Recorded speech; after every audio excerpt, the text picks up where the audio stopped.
Ժողովուրդ ջան, ես գնացի, հանդիպում ունեմ, հետո կզանգեմ, գնացի։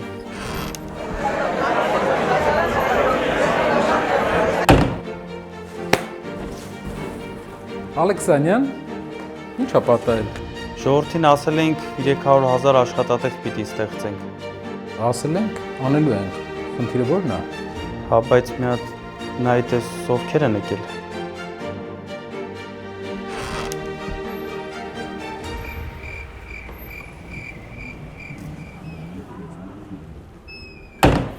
Հա,